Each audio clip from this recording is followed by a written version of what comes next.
เห็ดพึ่งพี่น้องเห็ดพึ่งข้าวพี่น้องดอกงามๆพี่น้องสวยๆครับสวยๆครับพี่น้องนี่ดอกงามหลายพี่น้องสวยๆทั้งนั้นเจอมูหนึ่งพี่น้องนี่ดอกงามหลายปาดพี่น้องเห็ดกำลังเกิดพี่น้องเห็ดกำลังเกิดเห็ดพึ่งข้าวนี่กำลังเกิดพี่น้องกำลังเกิดดอกงามๆนี่พี่น้องเอ้ยดอกงามๆพี่น้อง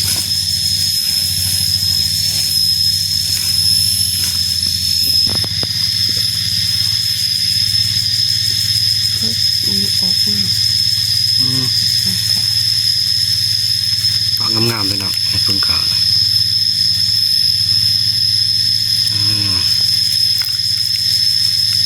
กำลังเกิด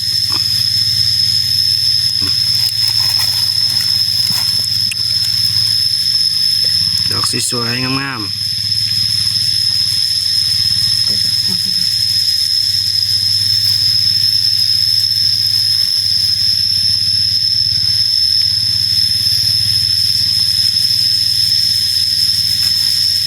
ใส่นี่ดอกใหญ่พี่น้องนี่ดอกใหญ่ว้าวดอกสวยดอกใหญ่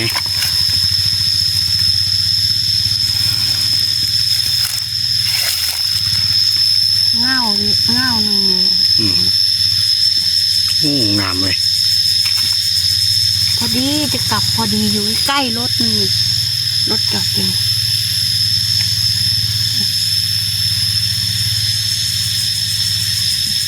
เก็บไว้เต็มมือเต็มไม้เต็มมือพี่น้องกองไว้ก่อนกองไว้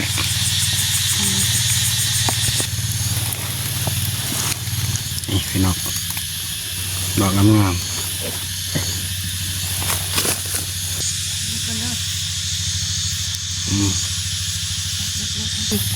พี่น้องพูนพี่น้องลองเกิดนี่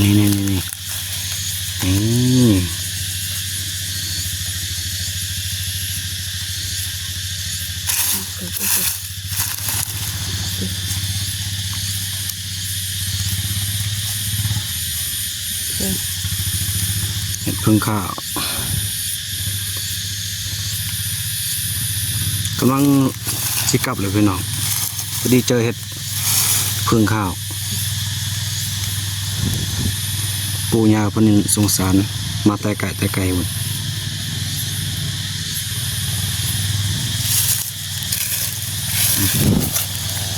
นี่ดอกนึงแมงบ่งไงเฮ้ยแมงบ่งพี่น้องแมงบ่งก็กินเห็ดคือกันดอกงามๆเนาะเอาดินมันออกไม่แมงบ่งต้องมาเย็บไม่ต้องมาเย็บ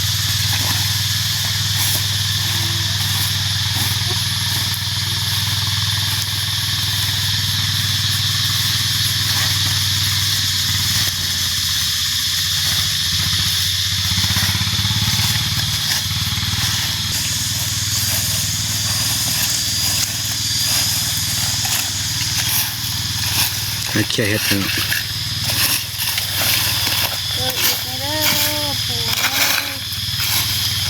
พอได้หมกได้แกงอยู่พี่น้องนี่ดอกงาม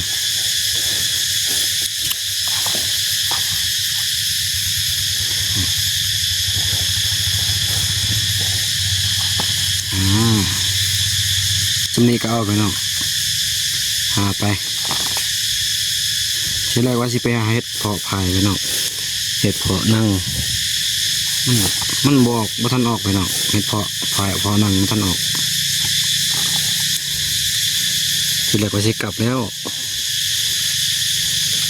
เจอเห็ดพึ่งข้าวไม่เก็บเรื่องเกิดไปน้องนี่ดอกปุ่มดอกบานก็มีจะน้องเห็ดแดงไปน้องมีดอกเดียวดอกตุ่มงามๆไปน้อง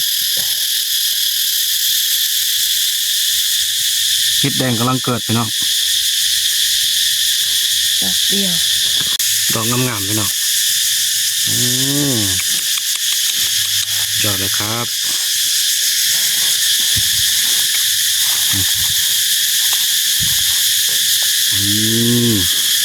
สวยงามมากเลยพี่น้องสวยงามหลาย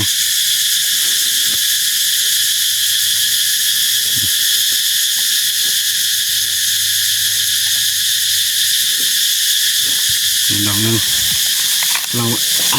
ดอกตูมพี่น้องเราเป็นกี่